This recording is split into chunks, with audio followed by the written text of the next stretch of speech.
in your experience, what do you know about international affairs? Thanks, Bruce. The 18 years I was in Congress, people primarily know me as a budget guy, but I spent 18 years on the Armed Services Committee.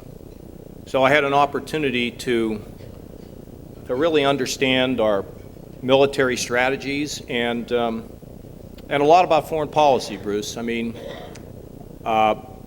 it was some experience being on that committee.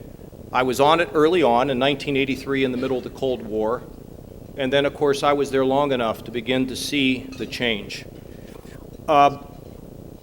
The fact of the matter is we need to build a team of people who can better advise Republican candidates about foreign policy. It is not simple. It is complicated, but there's some simple principles. So, for example, we always, of course, have to seek our interests.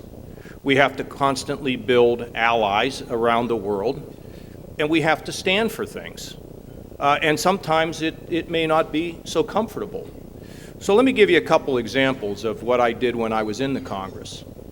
In 1983, as a freshman 30-year-old congressman, I did not support the U.S. involving itself in the civil war in Lebanon. I didn't think it was going to work, and it didn't. And we lost those Marines in those barracks. I had voted not to let them be there. First Gulf War, I was in the desert. I listened to the troops talk about the fact that they sat there in the cold with, poor food, away from home, waiting for the enemy to come. Well, you can't be like that for a long, long time. You degrade over time. I supported the first Gulf War. I thought it made a lot of sense. And of course, in Afghanistan, that's an easy one. But I don't think we ought to permanently exit there without having some remnant of our forces, and I happen to believe, by the way, in being able to invest in a high-speed military, including the use of drones, which I think are appropriate for our country. In the Ukraine, I am flabbergasted, frankly, that Europe still doesn't get it. I'm flabbergasted with the fact that the economic actions that ought to be taken to isolate Putin haven't been taken. What are we waiting for?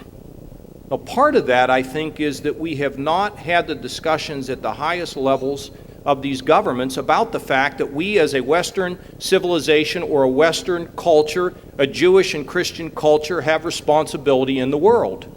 And by the way, a Republican Party that says we ought to close the windows and lock the doors and mind our own business, no, that's not what America can do.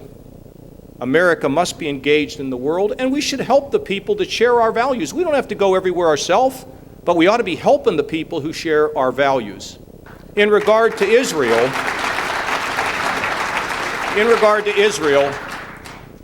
they're our friends, they're our great ally. We have no right to ever push them and pressure them to do something that would call into question their security. Can we work with them? Can we work with them, okay?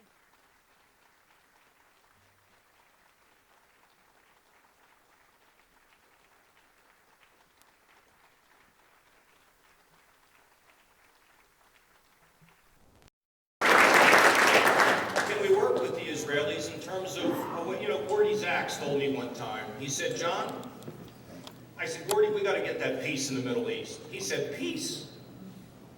It's not peace we're looking for. It will never happen. We look for stability. And a time of peace that comes as a result of stability. The idea that we push and push and push our friends, no more than we push our personal friends to the point where we put them in jeopardy. Now, let me also say that when we talk to the Israelis about progress or peace negotiations, let me ask you this. What are we doing for them? Are we offering them tougher sanctions on Iran? I'm not hearing it today. I worry deeply about the Iranians getting a nuclear weapon, and let me tell you why that is. I have two 14-year-old daughters. I worry about them because of our massive debt. I worry about them because of the possibility of proliferation, and maybe even the probability of proliferation when our enemies have these weapons of mass destruction. I don't think we should have loosened those sanctions early. Should we talk? I'm always in favor of talking. But to loosen the sanctions and to send a mixed signal, I don't think is in our interests. Because what we really need is for them to stop the development of all that material for a nuclear weapon. So as we work with the Israelis, don't push them beyond where they're going to be secure, and frankly, they're not going to listen anyway. Secondly, let them know who their friends are. And thirdly, as we ask them to do things, let us also think about what we can do, which is in their strategic interest, in our strategic interest, and in the world's strategic interest. So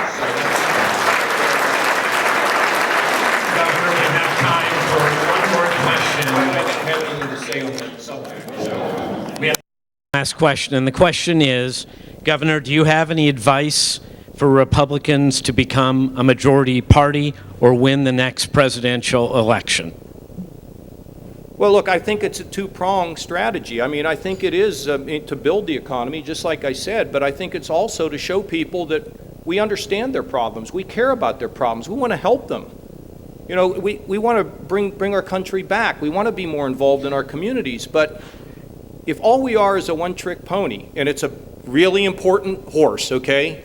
I don't want to be underestimating. I said that job creation is our greatest moral purpose.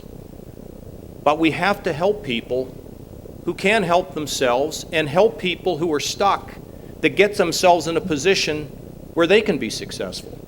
And I think when you do these things, in my opinion, first of all, they're the right thing to do. And I got to tell you honestly, I don't care that much about politics. I'm free as a bird.